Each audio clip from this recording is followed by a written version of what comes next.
जरा रूटोक के बारे में और जानकारी देखिए। सैटेलाइट तस्वीर जो रूटोक के बारे में मिली है उससे क्या खुलासा हो रहा है ये समझिए। वो क्यों चीन की मंशा पर एक बार फिर से शक होने लग गया है, क्यों चीन जो गुडी गुडी बात कर रहा है उसके पीछे उसका मकसद गलत लग रहा है। चीनी बेस रूटोक में बड़े पैमाने पर हथियार और सैनिकों का जमावड़ा है और ये सैटेलाइट तस्वीर में दर्ज किया गया। सैटेलाइट तस्वीर से खुलासा हुआ है। पैंगोंग त्सो झील के पास चीन अपने रूटोक सैन्य अड्डे को तेजी से आधुनिक बना रहा है और चीन क्योंकि ये जो एरिया पैंगोंग त्सो का, यहां से चीन पीछे आया रूटोक की तरफ, लेकिन रूटोक में एक फिर से इस तरह का जमावड़ा ये शंका पैदा कर रहा है।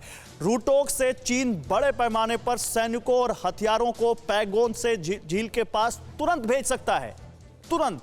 और यही सवाल है कि क्या चीन फिर से इस तरफ आने की कोशिश करेगा। रूटोक में युद्धक वाहन, हथियारों का जखीरा, जवानों को गर्मी देने वाले जो टेंट हैं वो उसने लगा रखे हैं। मौसम भी बदल रहा है, उतनी ठंड भी नहीं है जितनी ठंड अभी थी जब चीन के जवान कांप रहे थे। वो विजुअल्स आ रहे थे और वो पीछे की तरफ जाना पड़ रहा था, जल्दी जल्दी रोटेट करना पड़ रहा था उनको। द इंटेलिजेंस की ओर से 11 मई को ली गई सैटेलाइट तस्वीरों ने चीन की चाल का पर्दाफाश किया है। यानी बहुत पुरानी तस्वीरें नहीं है, 11 मई की तस्वीरें हैं जो बता रही हैं कि कैसे रूटोक में जमावड़ा बढ़ रहा है चीन की सेना का। चीन ने कई ऐसे बैरक बनाए हैं जो ऊपर से ढके हैं ताकि सैटेलाइट से देखे ना जा सके। ये देखिए इसका क्या मकसद है, ये क्यों कर रहा है चीन। माना जा रहा है कि इन बैरक में चीन ने बड़े पैमाने पर हथियार छिपा कर रखे हुए हैं और चीन नहीं चाहता कि उसके बारे में किसी को पता चले, दुनिया के सामने वो तस्वीरें आए, इसलिए उन बैरक्स को छिपा कर रखा गया है और बड़े पैमाने पर वहां हथियार चीन ने छिपा कर रखे हुए हैं। संजय सर, शिवाज सर आप कुछ बोल रहे थे, फिर मैं विष्णु सर के पास जाऊंगा। आपका कमेंट पहले शिवाज सर। मैं ये बताना चाहता हूं गौरव, आपको यह समझना पड़ेगा जिस प्रकार से रूटोक में अपना इंफ्रास्ट्रक्चर बना लिया है, एयर स्ट्रिप बना लिया है, हेलीपैड बना लिए, टैंक जमा ने, ये पहले नहीं करता था। पहले एक्साइज करता था, वहां से चला जाता था। अभी उसकी मंशा पे बहुत बड़ा शक है और आप ये समझने की कोशिश क्यों नहीं करते। आपके पास जो ट्रम्प कार्ड था, क्लास रेंज आपने वैकेट कर दिया। अभी आपके पास कुछ नहीं रहा है कि आप उसको फोर्स करें। अप्रैल 2020 की स्थिति में आप उसने अपना जमावड़ा बना रखा है, उसको मौका मिलेगा तो फिंगर हेड से फिंगर 4 पे आने की कोशिश करेगा और क्लास रेंज को भी ऑक्यूपाई करने की कोशिश करेगा। यह अलग बात है कि आप भी तैयार हैं, क्योंकि जो हमारे ट्रुप्स वहां डिप्लॉयड थे वो भी अभी बैटल जोन में हैं, वो डीइंडक्ट नहीं हुए। हम तैयार हैं, मगर चीन के साथ जो हमारा ट्रम्प कार्ड था आज वो हमारे पास नहीं है, हमने वो दे दिया है। ये नहीं, लेकिन भारतीय सेना का जो ये रिएक्शन है कि हम बिल्कुल चीन की हर मोबिलाइजेशन पर नजर रखे हुए हैं, हम जान रहे हैं कि वो अगर हमारे पास इतनी न्यूज है तो वाकई उनके पास तो बहुत सारी न्यूज होंगी। इसको आप कैसे देखते हैं? मगर क्यों क्लास रेंज जाने के बाद बड़ा आपका लीवरेज कम हो गया। आप समझने की कोशिश करो, अगर आपके पास क्लास रेंज थी तो प्रेशर में था चाइना भी। आज चाइना के ऊपर कोई प्रेशर नहीं है। डेप्सांग से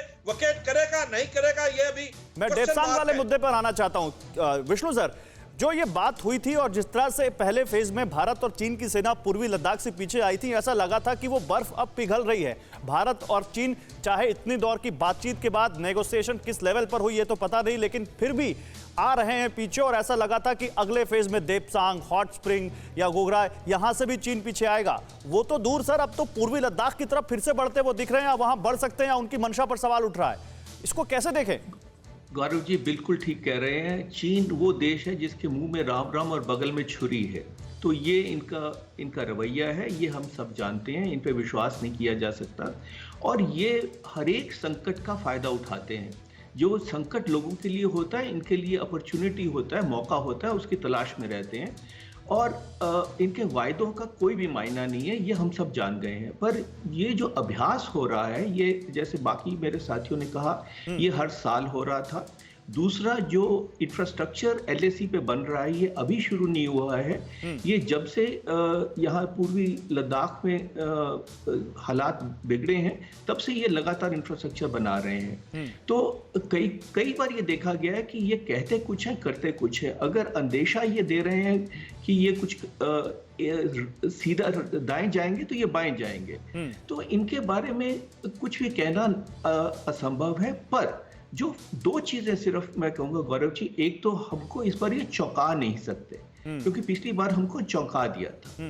दूसरा, हमारे पास सबके साथ जो हम आपके पैनलिस्ट हैं, हमारे सबके पास लिमिटेड इंफॉर्मेशन है, तथ्य हमारे पास पूरे हैं नहीं।